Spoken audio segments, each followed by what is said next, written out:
Soy Fernando Díaz Villanueva, hoy es 4 de abril de 2022 y esto es La Contracrónica.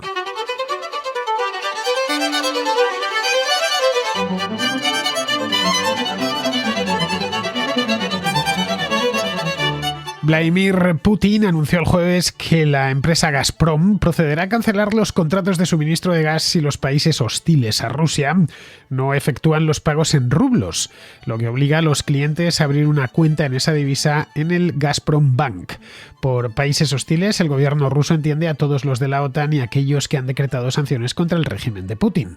Como consecuencia, el rublo se revaluó en los últimos días, algo que ya venía haciendo desde la gran caída que se produjo en los días posteriores a la invasión de Ucrania. El rublo, en definitiva, está en coma inducido. Si bien esta divisa todavía puede fluctuar en ambas direcciones, ha abandonado los derrumbes de hace un mes y ha comenzado a estabilizarse. El rublo tocó fondo el pasado 7 de marzo, cuando su cambio con el dólar se desplomó hasta los 151 rublos por dólar. Ahora cotiza en torno a los 85 rublos por dólar, uno más que el 24 de febrero, cuando el ejército ruso invadió Ucrania. El fortalecimiento de una divisa a menudo refleja que las perspectivas económicas del país que la emite son buenas. No es el caso de Rusia, que se ha embarcado en una guerra muy costosa y padece severas sanciones internacionales. Son una serie de medidas de tipo político, como las que ha adoptado el Banco Central de Rusia para limitar la venta de rublos y forzar la compra de los mismos, o la decisión de su gobierno de solo aceptar rublos en la venta de gas, las que han fabricado en definitiva la demanda de esta moneda. Rusia ha restringido al mínimo la cantidad de dólares que los residentes pueden retirar de cuentas bancarias en divisas foráneas y ha prohibido a los bancos vender moneda extranjera a sus clientes durante los próximos 6 meses. Las agencias de bolsa rusas tampoco permiten que sus clientes extranjeros vendan valores cotizados en la bolsa de Moscú. Estas restricciones dificultan mucho la venta de rublos, limitando así sus pérdidas y sosteniendo su cotización en el mercado internacional de divisas. Las sanciones occidentales de hace un mes dejaron claro que no afectaban a las exportaciones de gas y petróleo rusas, lo que ha posibilitado que se mantenga el flujo de dólares y euros hacia el país. En un primer momento, el gobierno ruso ordenó a los exportadores que comprasen rublos con los ingresos en moneda fuerte. Eso ayudó a detener la caída. Luego ha tenido que recurrir a vender el petróleo y el gas directamente en rublos, lo que obliga a los compradores a comprarlos previamente para liquidar las facturas. El del rublo no es, por lo tanto, un precio de mercado. Sin la intervención del gobierno ruso estaríamos ante un rublo exangüe. Pues bien, para hablar de la situación actual, que como veis es muy interesante, pero también un tanto enrevesada, como todo lo que tiene que ver con las divisas, tenemos hoy las perspectivas del rublo, el pasado, el presente y lo que tiene por delante, pues tenemos hoy un especialista. Nos acompaña Carlos Siemens, que es un experto en divisas, trabaja como gestor de cuentas senior en IBAN First, que es una fintech dedicada a pagos internacionales, y además de eso es profesor del MBA de la Universidad Internacional de Valencia.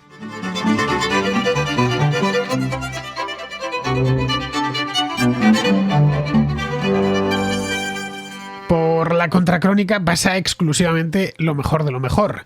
Y parte de lo mejor lo tengo sentado justo frente a mí. Se llama Carlos Siemens, una persona a quien conozco hace ya un montón de años, que es contraescucha. Bueno, le conozco antes, incluso bastantes años antes de que empezase la Contracrónica.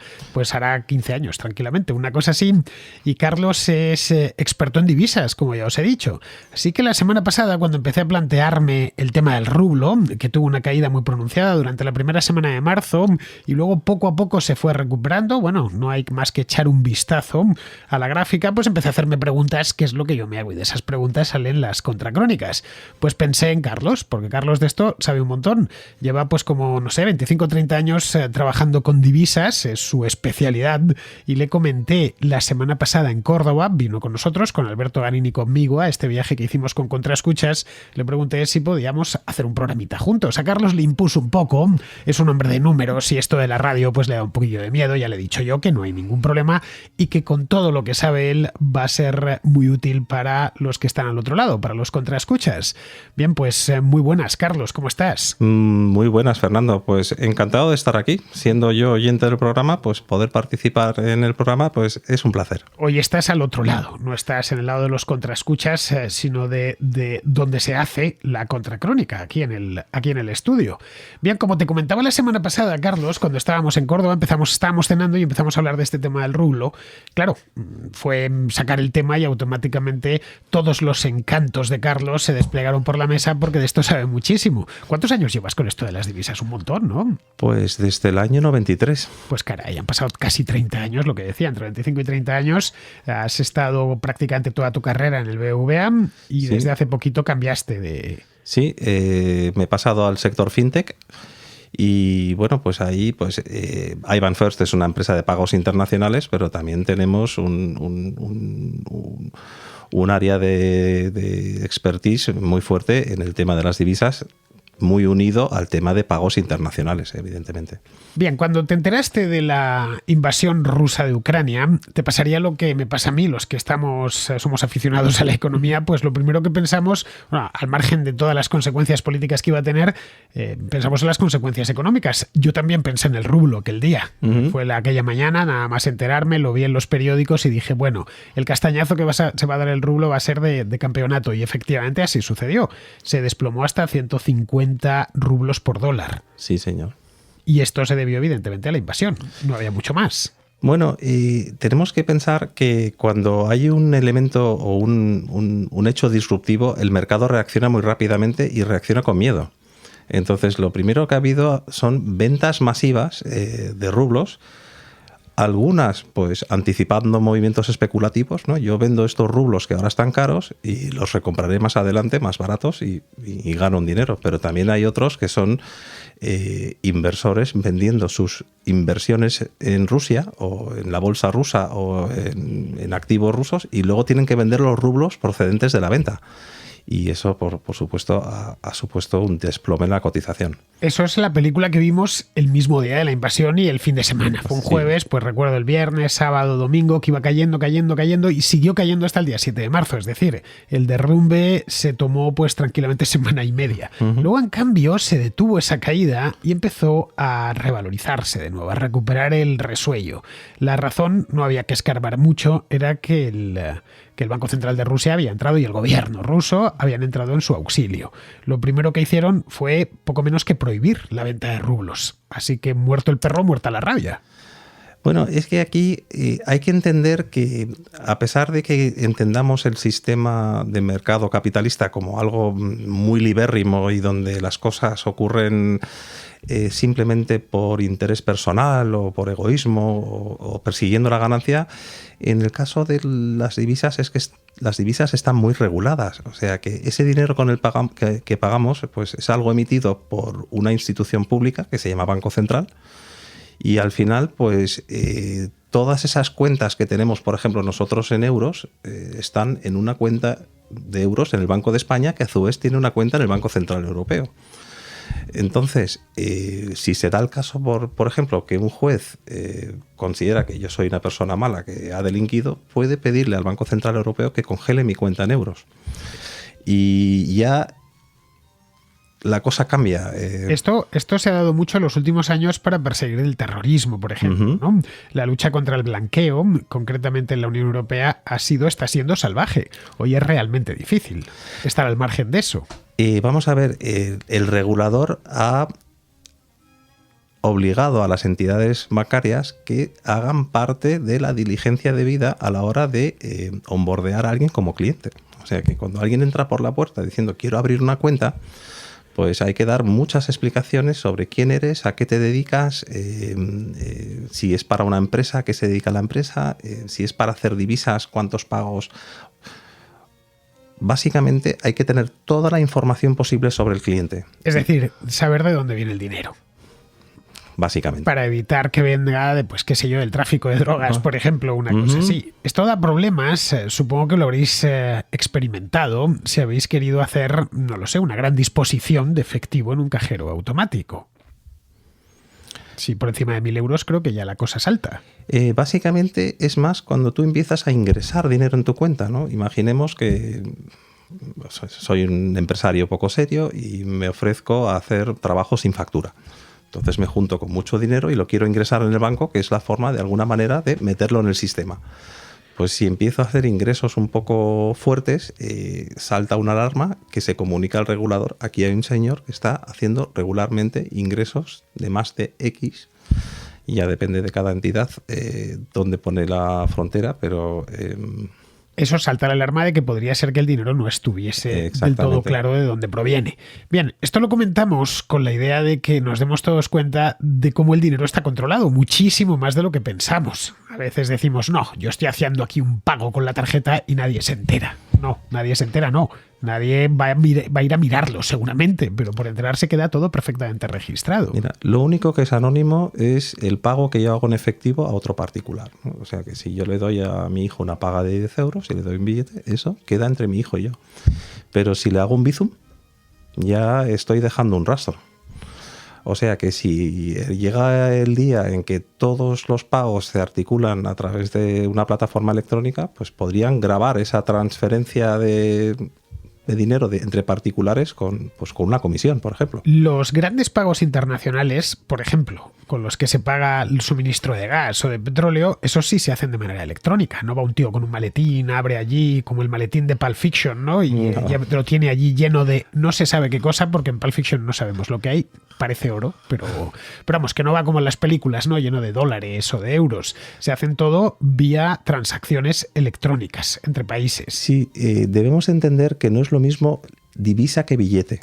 O sea, tenemos la idea de pensar que es lo mismo, pero son dos productos distintos. La divisa es un apunte electrónico en cuenta corriente, una cuenta corriente denominada en dólares. O sea, que cualquier español puede ir a su banco y si el banco ofrece ese servicio, tener una cuenta en dólares. Pero hay que entender que un banco del eurosistema no puede tener cuentas en dólares. Lo que tiene es un corresponsal americano, pongamos por ejemplo Citibank, y la cuenta se abre en Citibank, pero tú como cliente te crees que la tienes en el banco europeo de turno. Pues vamos a poner por caso BNP. Un ejemplo sería, por ejemplo, alguien que tiene una cuenta abierta en el Banco de Santander en América y tiene una cuenta en euros. Esa cuenta está en el Banco de Santander en España. Exacto. Lo que pasa es que ese ciudadano americano que es cliente del Banco de Santander en Nueva York o de Citibank Nueva York y abre una cuenta en euros, esa cuenta en euros está abierta en un banco europeo donde tiene una relación de corresponsalía con Citibank. Y el cliente pues realmente no lo sabe. Lo que sabe es que tiene sus euros en una cuenta de Citibank y se cree que puede creer que están en Estados Unidos, pero no, están en el eurosistema. Y el regulador sabe quién es ese señor.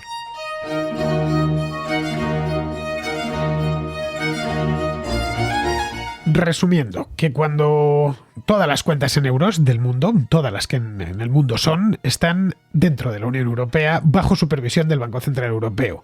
Idem con las cuentas en dólares. Si alguno de vosotros tiene una cuenta en dólares y pensáis que la tenéis en vuestro país, ya sea España, México, Argentina, Uruguay o el que sea, no están allí. Están en Estados Unidos, en un corresponsal o quizá en el mismo banco. El caso de Citibank, por ejemplo, pues opera a escala multinacional, pero dentro bajo supervisión de la Reserva Federal. Y lo mismo sucede con Rusia. Exacto. Las cuentas en rublos abiertas en el extranjero están depositadas, entre comillas, porque, en fin, estamos hablando de apuntes en cuenta, de simples números que no son billetes, vamos, ni monedas, ni nada por el estilo, pero bajo supervisión del Banco Central de Rusia.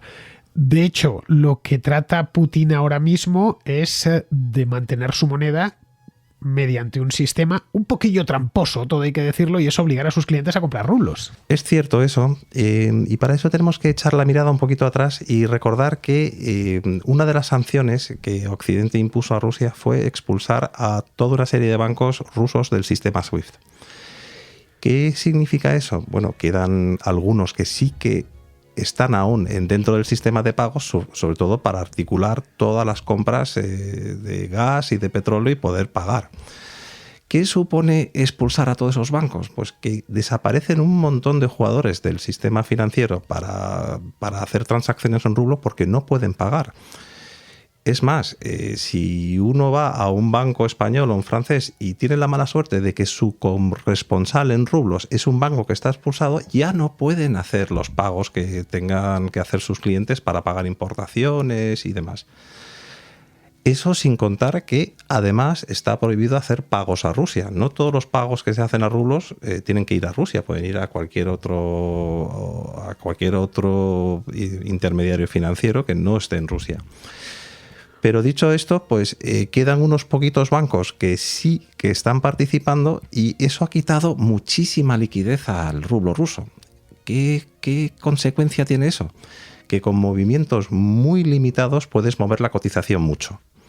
Entonces, si como hemos comentado, está prohibido vender activos en la bolsa rusa si eres extranjero, han obligado a todas las empresas rusas de import y export que tienen saldos en divisas, vendérselos al gobierno y cambiarlos por rublo, que eso también hace que el rublo coja un poco de impulso en el mercado financiero. Y beneficios que han tomado personas que han vendido rublos de manera especulativa y los han recomprado, pues ahí tenemos una buena explicación del movimiento de vuelta que ha hecho el rublo en los mercados financieros, pero siempre entendiendo que no es una divisa que se compra y se vende libremente en los mercados, como puede ser el dólar. Realmente la cotización no refleja los fundamentales de la economía. Bueno, es básicamente una recuperación fabricada a lo que hemos asistido a lo largo del último mes. Ha tirado de Putin de todo el arsenal, en este caso financiero, que tenía para sostener su propia moneda. Uno de los problemas con los que se encontró en los primeros días era que esto iba para largo, que no iba a durar un fin de semana, como pensó al principio, y eso iba a devastar su economía. Se encontró con dos problemas. El primero, que la guerra iba a ser larga y cara. Todas las guerras son caras y cuanto más largas, más caras. Y el segundo era que Occidente le sancionó de manera imprevista. Él pensaba que iba a tener sanciones, pero no a estos niveles de sanciones. Y vio que quienes iban a pagarlo iban a ser su propia economía y su propia moneda. Lo primero que se deja sentir en una crisis es el precio de la moneda, de la divisa, en este caso del rublo. Aquí tuvo que tomar decisiones y ha ido, por el camino más corto. Vamos a sostener el rublo como sea. Pero ¿esto no te parece a ti, Carlos, que es pistola de una sola bala? Es decir, que ha disparado ya toda la artillería que tenía. La última era la de obligar a comprar el gas y el petróleo en rublos. Ya después de esto no le queda nada más. Bueno, esta última no la ha logrado imponer. O sea, Europa se ha negado. No deja de ser un corte de mangas al sistema financiero europeo o occidental, de decir, pues mira, si me vas a castigar, pues cómprame los rublos tú. Porque lo que les están obligando es básicamente a eso, a decir que tú compras los rublos, tú sostienes mi moneda. Vamos a ver, la administración de Putin está lanzando un mensaje político muy potente, ¿no? De alguna manera, la gente decía, esta caída del rublo refleja los apuros económicos que pasa Rusia. Al volver a subirlo, aunque sea artificialmente, lo que está lanzando el mensaje de que estabais equivocados, las cosas nos van muy bien. Y encima hay mucha gente que ha comprado el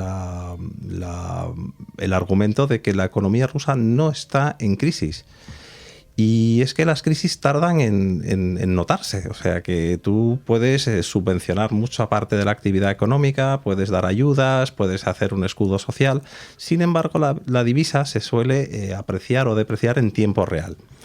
Entonces, por un lado no hay crisis, por otro lado que la divisa se derrumbe es un mensaje casi contradictorio, pero si has logrado de alguna manera, aunque sea de manera artificial, volver a subirla, ya es cuánto tiempo puedes sostener esta revalorización, porque dinero le cuesta. Eso es la cuestión. La cuestión que todos deberíamos plantearnos. La guerra no ha terminado. Todas las mesas de negociación que se han ido abriendo en Turquía a lo largo de la última semana no han llevado a ningún sitio. Parece ser que militarmente sí está Putin empezando a perder. Está teniéndose que retirar el ejército ruso, pero la guerra se mantiene. Esto va para largo, en una palabra. Y el calmante que ha administrado a su divisa sirve para una sola vez. Yo veo complicado que les dure más veces. Vamos a ver, al final cuando tú intentas sostener tu divisa en el mercado internacional, de alguna manera estás articulando compras a través de intermediarios o estás obligando a otros a comprarlo. ¿A qué coste? De entrada, pues no estás cobrando dólares por tu petróleo, que te viene mucho mejor que una divisa que puedes emitir casi a placer. Dólares reciben, tanto en cuanto que si yo quiero adquirir rublos, los tengo que comprar en dólares o en euros. Y además a un banco ruso, que es el único que te los puede vender. Y un banco ruso que esté todavía en el sistema SWIFT. Así que Gazprom Bank o Sberbank están en una posición privilegiada. Y me imagino que actúan en nombre del gobierno cuando a lo mejor hacen alguna compra de rublos en el mercado, pues, para sostener la cotización. O sea que cada vez que baje de 90, pues salimos a comprar rublos. mejor dicho, cuando sube por encima de la cotización de 90 rublos por dólar. Entonces, cuentas que, volviendo al principio, a lo que hablábamos antes, esas cuentas en euros o en dólares del banco, qué sé yo, el Gazprom, por ejemplo, no están en Rusia. No. Están en la zona euro o están en Estados Unidos. Sí, y ahí está un poco el kit de la cuestión. Estas reservas que tienen en divisas solo son válidas si pueden acceder a ellas. Y realmente tanto Estados Unidos como Europa no les han congelado los fondos. También es verdad que se puede entender como un acto hostil a hacerlo, ¿no? No estamos en guerra, ninguna de las dos geografías está en guerra con Rusia, y andarle congelando los activos pues tiene una difícil justificación, salvo que nos gustan más o nos sentimos de alguna manera solidarios con Ucrania, pero eso nos justifica que la Reserva Federal le congele las cuentas en dólares al gobierno ruso o al Banco Central de Rusia. Les ha congelado las cuentas. Pues Lo que están pasa pagando. es que no de esas empresas. Algunas cuentas. Estamos hablando de oligarcas y demás, pero lo que es la cuenta en dólares del Banco Central de Rusia sigue funcionando, porque si no, no podríamos pagar el petróleo en dólares. Que es como se está pagando actualmente, hasta que se empieza a pagar en rublos previo paso por la compra de esos rublos. China e India ya lo están haciendo en rublos. O sea que Putin tiene sus socios en el mundo. No todos le han dado la espalda. O sea, hay determinados países que sí están jugando el juego del rublo, y probablemente vayan a Gazprombank, le compren los rublos pagando en dólares, lo cual es casi lo mismo que comprar el petróleo en dólares, además con el añadido positivo para Rusia de que le das un impulso alcista al rublo.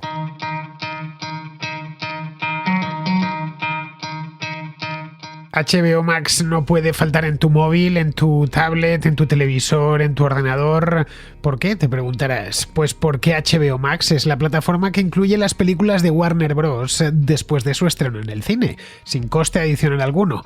Algo, como podéis ver, simplemente imbatible. Yo me suscribí a HBO Max hace ya más de un año y no hay semana en la que no tenga algo nuevo que ver todas y cada una de las semanas. Hay de todo y todo bueno. Series, documentales, taquillazos de cine y contenido para toda la familia. Tienen títulos de primera, debidamente oscarizados, como Dune o El Método Williams, y muchísimas más, como por ejemplo la saga de Harry Potter o El Escuadrón Suicida. Además, la nueva película de Batman, que está gustando tanto al público en los cines y que estará disponible después de su estreno. En series hay auténticas joyas como Euphoria, La Edad Dorada o El Turista. También tenemos series que han vuelto como And Just Like That, que es la secuela de Sexo en Nueva York, o el thriller The Flight Attendant, que estrenará su segunda temporada este mismo mes, en abril. El catálogo es interminable y de la máxima calidad. Ya sabéis, todas las grandes sagas y películas de estreno de Warner Bros., las series de mayor calidad de HBO y todo el contenido familiar de Cartoon Network. Todo eso se está esperando en HBO Max. ¿A qué esperáis para daros de alta? Entrad en hbomax.com y comprobadlo personalmente.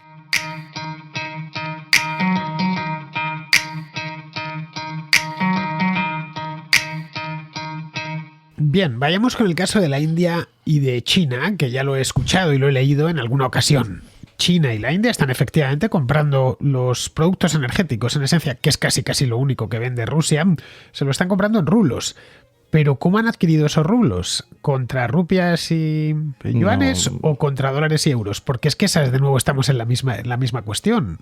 Bueno, vamos a ver, yo creo que el gobierno ruso hace un negocio redondo si Gazprombank primero le vende los rublos a la India, cobrando en dólares. Claro. Y luego, con esos rublos, que han subido de precio porque los has tenido que comprar, compran el petróleo.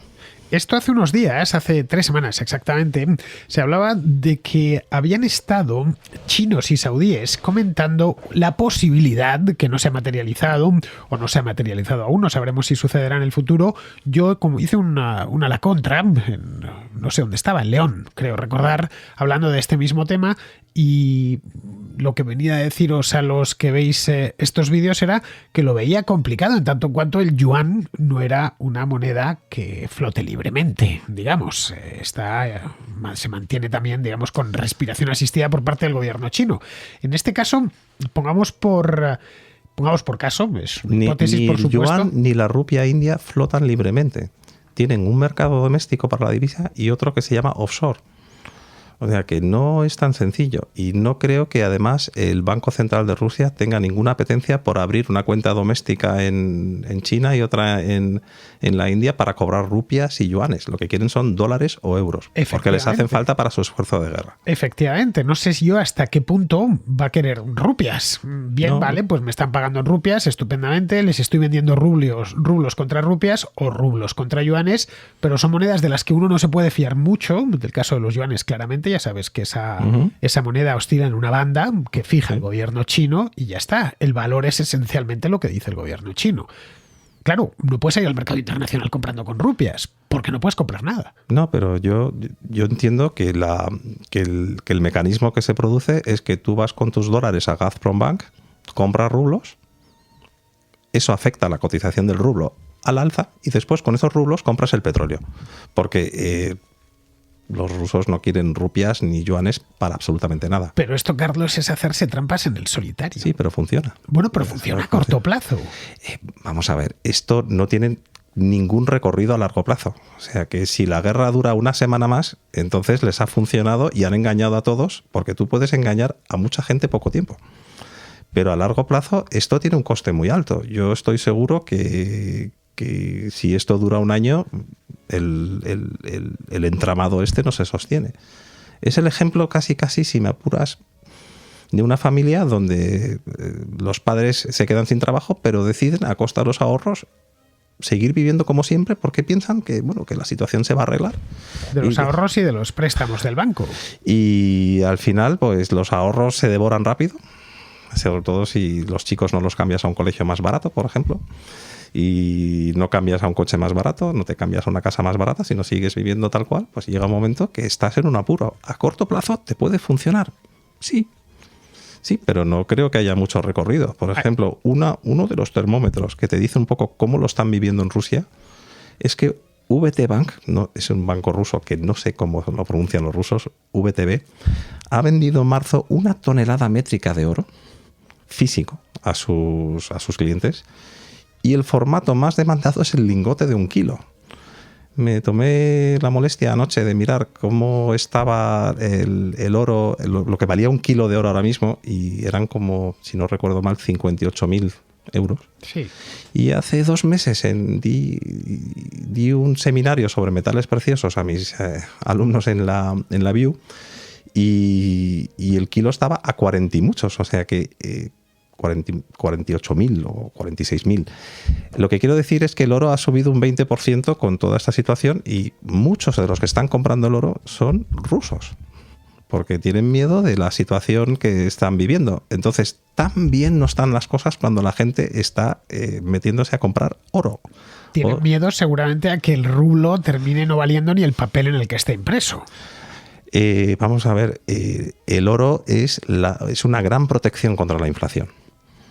Es la protección por antonomasia. Sí. Hablando de oro, Carlos, supongo que leerías la semana pasada, se dio por algunos medios de comunicación que Putin tenía la intención de atar el rublo al oro.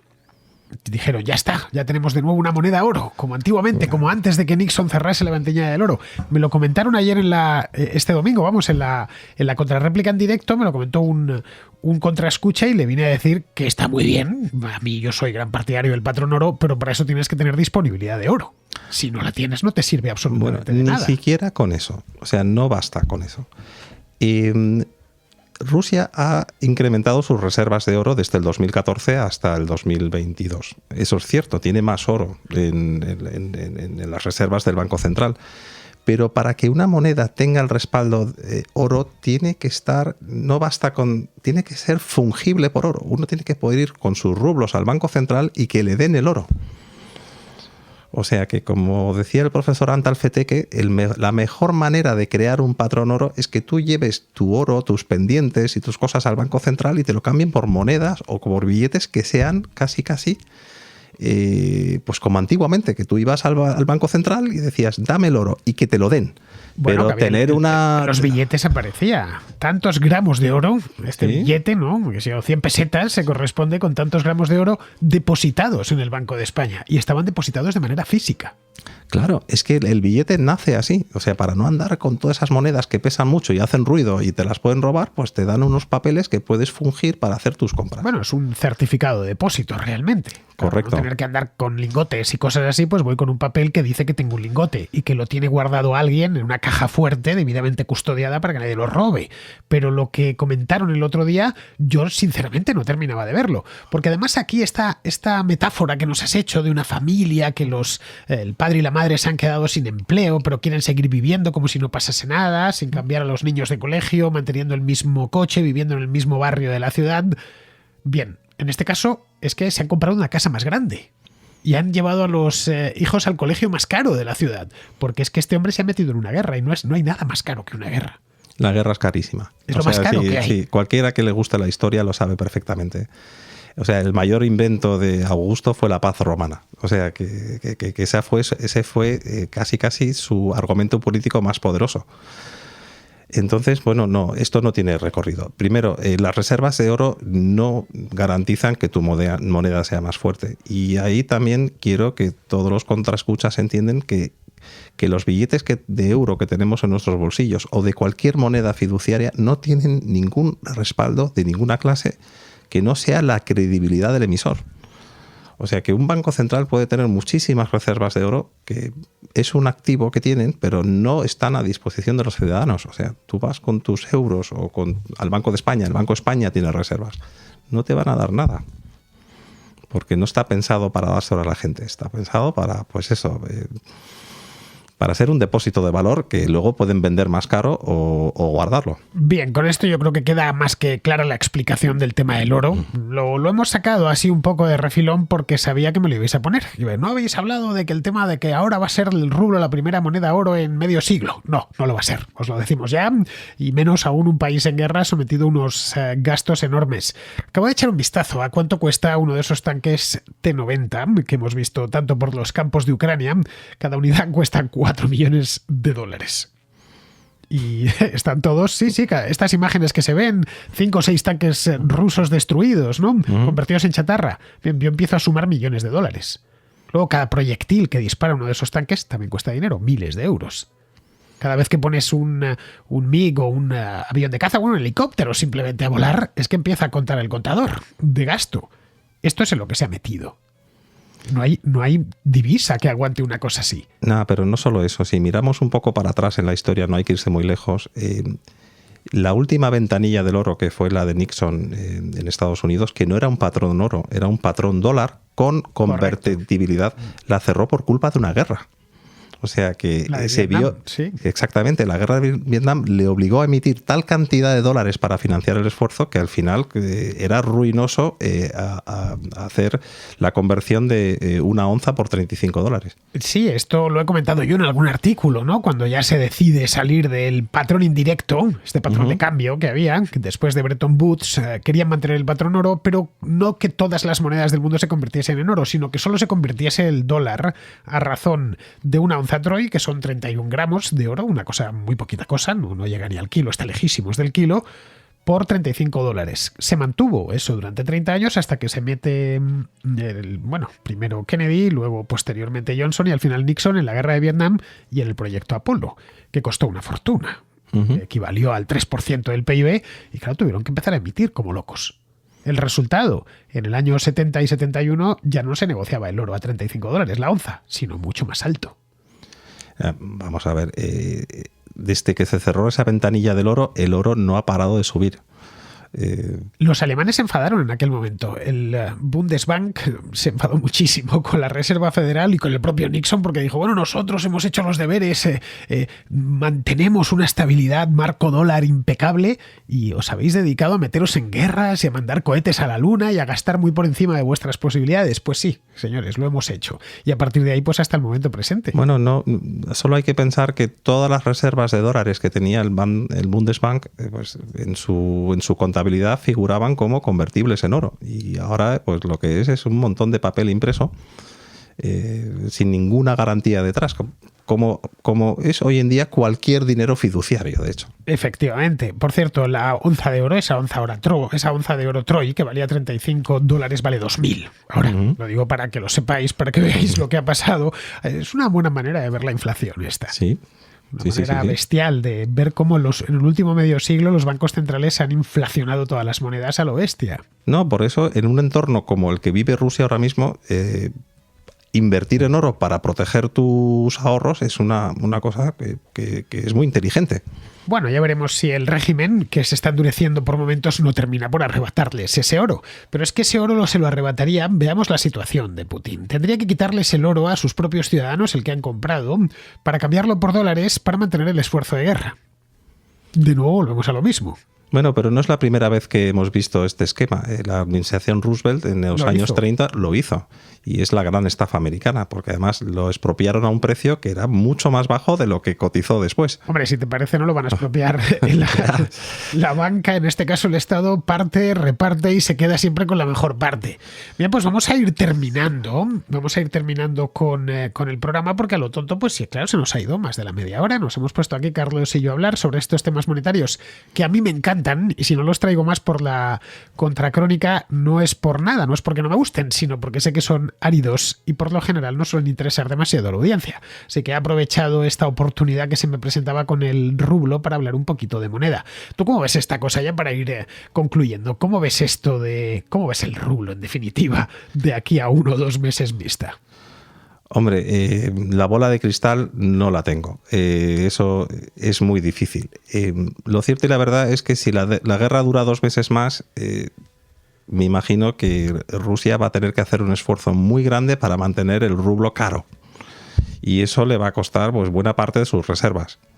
Porque es que el fundamental es mucho más bajo. Si además la situación económica que se percibe en la calle, que ojo, que una cosa es lo que se percibe y otra cosa es lo que está por venir, se envilece, probablemente sea ruinoso para Rusia. O sea que tendría no solo un colapso en el frente, sino también en el frente doméstico con la economía. Realmente yo lo que creo es que el fundamental, lo que nos invita a pensar es que el euro y el dólar van a subir contra el rublo y el rublo va a bajar. O sea que esto no es el fin del dólar y del euro, como andan diciendo muchos por ahí. Se ha acabado el imperio americano y el imperio de Occidente en la moneda. Creo que no han terminado de entender por qué el euro y el dólar son los activos internacionales de reserva. Me da la impresión. No. Les puede el odio hacia Occidente. Vamos a ver, muchos de los mensajes que se lanzan son interesados. Eso, evidentemente, Putin tiene sus aplaudidores y están vendiendo a lo mejor esta cotización del rublo como un éxito económico, cuando en realidad es un éxito político. Yo no creo que puedan mantener estos niveles mucho tiempo. Aún así, hay que pensar que las sanciones aún no han terminado. O sea, todavía hay hueco para darle una vuelta de tuerca más. Por ejemplo, congelando o prohibiendo los flujos en euros o en dólares con Rusia. Entonces, ahí se les acabó todo el juego que puedan tener a la hora de hacer pagos y cobros en dólares. También es verdad que nosotros en Europa no podríamos comprarles el gas. Efectivamente, sobre todo los alemanes, que se quedarían a oscuras. Si está haciendo un frío en Alemania, de muerte. Han caído unas nevadas esta última semana, bueno, pues como las que han caído en el norte de España, porque se nos ha descolgado una bolsa de aire polar muy inoportuna, que me está haciendo a mí pasar un frío fuera de temporada completamente innecesario, que espero que se nos pase la semana próxima. Una cosita última, Carlos, ya que te tengo aquí, aprovecho. Si tuviese, no es el caso, pero si estuviese fuerte en rublos, tuviese una cartera repletita de rublos, ¿crees que encontraría dónde venderlos? Bueno, pues es que este es un tema que nos hemos dejado en el tintero. Cuando abrió la bolsa rusa después del cierre tan prolongado que tenían y prohibieron a los no residentes vender sus activos, muchos fondos de inversión europeos, que los hay fondos que lo que tienen es una exposición a Europa del Este y a Rusia muy fuerte, han tenido que liquidarse ante la imposibilidad de vender activos o de calcular el valor de las participaciones. O sea que yo dudo mucho, bueno, ahora mismo es imposible vender activos financieros en Rusia si eres un no residente. Bien, esa es la verdad. Si tenéis rublos, guardadlos. Ahora no vais a poder deshaceros de ellos, no hay más. Si están en efectivo, casi podéis hacer un cuadro y colgarlos en la pared. Yo conozco gente que tiene colgada en la pared billetes. No sé, le debe dar suerte o algo así. Si hacen unos cuadritos. Sí. Yo lo he visto en más de una casa, que ponen sobre todo billetes extranjeros. Yo cuando era joven, también, niño más que joven, también mi padre viajaba mucho y cada vez que volvía me traía monedas del lugar. Me traía un periódico y una moneda. Entonces, que viajaba pues al otro lado del mundo, que sé yo, a Asia, pues me traía un periódico de allí, de Singapur o de Malasia, y me traía unas monedas del lugar. Y yo las guardaba como el tesoro más preciado de mi vida. Los periódicos desaparecieron hace mucho tiempo, pero las monedas las sigo conservando. Son todas monedas de los años 80, de los lugares más remotos del planeta. Me encantaba mirarlos. No, eso también lo he conocido yo y fruto de los viajes, traer billetes con muy exóticos. Pues igual que uno no puede vender sus activos en la bolsa rusa y eso los mantiene el precio artificialmente elevado, porque cuando no puedes vender, pues el precio no baja. Pues lo mismo pasa un poco con el rublo. Es difícil venderlo porque no hay tantos bancos que puedan articular esa venta en el mercado internacional. Esto, que nos quede ya claro, la moneda es una mercancía. Sí. Y hay que entenderla así. Una mercancía a la que le ha dedicado y le sigue dedicando su vida Carlos, que toda tu vida te has dedicado a comprar y vender moneda. Casi. También tengo un pequeño paréntesis con la renta fija. Pero la divisa, pues me parece mucho más interesante porque es una mercancía que es monetaria y se compra y se vende pagando con otra moneda. Y eso lo convierte en muy interesante. O sea que cuando uno mira una cotización euro-dólar y dice el euro sube, pero el dólar baja... No tienen arreglos. Estos capitalistas no tienen arreglos, os dais cuenta, ¿no? Lo que le gusta es comprar una mercancía que se compra a su vez. Una mercancía que es una moneda que se compra a su vez y se vende con otra moneda. O sea, compras dinero pagando con dinero. Fantástico, vamos. Yo para eso no hubiera valido, lo reconozco. Yo admiro mucho a gente como Carlos porque yo hubiera sido el peor operador de divisas del mundo mundial. Me hubieran despedido del banco, pues no sé si a los 10 días o a las 10 horas, pero hubiera hecho unos negocios pésimos. Bien, pues vamos a ir terminando. Muchísimas gracias, Carlos, por acompañarnos hoy. Gracias a ti por tenerme aquí. Bien, vamos a terminar y lo hacemos con Pizarro, como todos los días. Pizarro nos habla hoy de la guerra en las redes. Pagamos a las redes sociales aportándoles nuestra intimidad y permitiéndoles que la cataloguen, empaqueten y vendan, a cambio de un lugar donde conectar con los demás, siendo los demás semi-anónimos o completamente anónimos. La cosa tiene tirón y una enorme complejidad que en la cuestión de la propaganda se ha vuelto directamente la tumba de la libertad de expresión, que queda acotada a lo que la red decida en base a lo que el gobierno que la licita decida. Pagar con intimidad esencialmente inventada para conectar con otros más o menos superficialmente sigue saliendo a cuenta. Tratar de dar o recibir información queda auditado y tratar de oponerse con verdades o con mentiras a los gobiernos queda prohibido. Las redes sociales no son obligatorias, resultan útiles a sus usuarios, son instrumentalizadas por los dueños y por los gobiernos y se caerán cuando los usuarios las perciban como inútiles. En la guerra son un arma más. Un cordial saludo de Pizarro. Y hasta aquí, queridos amigos, llega la contracrónica de hoy, lunes. Lunes frío, por cierto, al menos en Madrid. Lunes 4 de abril estoy hoy en Castellón de la Plana, participando en el Free Market Roadshow. Voy a participar con mucha más gente y la verdad, si estáis por Castellón y lo estáis escuchando o por las cercanías, quien dice Castellón dice Villarreal, pues ahí os espero, porque además voy a firmar libros ejemplares de la contrahistoria de España, todos los que me pongáis por delante. Bien, mañana ya estaré de vuelta en Madrid y mañana os lo digo ya, yo os lo advierto, tenemos no un programa, mañana tenemos un programón, así que permaneced a la escucha. Hasta mañana, amigos.